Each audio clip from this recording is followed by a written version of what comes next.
with Gabe, and I'm back interviewing Steve Coulter. And yesterday, when we were interviewing with Coulter, we didn't have enough time to really touch on another show you're in, which is one of my favorites, Banshee. Big fun. Now, perhaps for me, this is the first question that comes to mind. How do you get into the role of playing a Dutch Amish character? The hard part was the Pennsylvania Dutch, because I guess not this season or last season, but the first season, I had a lot of Pennsylvania Dutch style. So they have a special language person that sends it to you kind of phonetically. But I had like a long sort of speech that I had to memorize in Pennsylvania Dutch. And the accent wasn't too hard. I've always done dialects, and I knew it's sort of a Dutch accent. But the easiest part is the beard, because the minute you put that... Here we go. So, I don't know. Once you put this on, you just feel like you died. And it's and you forget that, like, because the clothes you wear are actually kind of cool. These black clothes, you feel like this bad guy. But then you go to the restroom, wash your hands, and look in the mirror. It's like, oh man, it's not a look the ladies like. Now, did you actually go out and meet with some Amish people? Like, there's a lot of Amish in this area.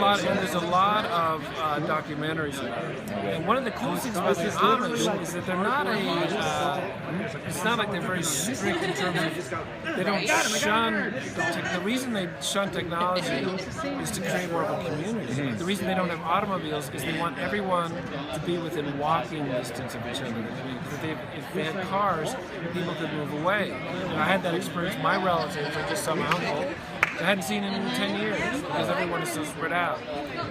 They don't like telephones because they want to engage in conversation, like at the dinner table.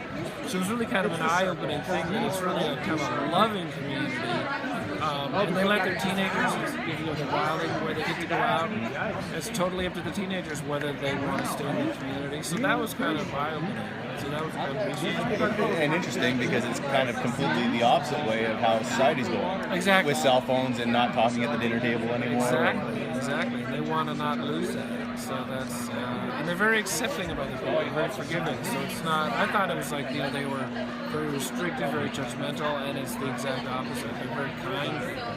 Now, perhaps something on being part of this kind of Cinemax revamp of trying to get into mainstream television and kind of, even though they're owned by HBO, competing with HBO and AMC and all these other networks. What do you think of that, and how do you think they're doing? I think it's doing well. The show's done very well. They just, the show wasn't canceled. They just decided, the writers decided they'd come to the end of the story they wanted to tell. So they decided that this would be the last season. But I think it's brought a lot more viewers to Cinemax, which is really good. Exactly. And any cool stories from the set, or anything that really stands out? Let me try to think. Well, there's something coming up. I can't tell you what happens. Some really cool stuff with the horses. The funnest thing is watch the fourth season. Watch the first season. But one thing is I got buggy driving lessons. Okay. I got to drive my own buggy, which is really kind of cool. It's like when you're a kid and you play Cowboys and Indians, and I was like... Now you need to be cast in a Western that looks like a John Wayne film, you know? Every actor wants to do a Western. I'll do one for free. Perfect. Well, thanks again for coming. This was great. All right, great. Thank you. Sure. That was excellent. You put that on. Oh, I can imagine, yeah.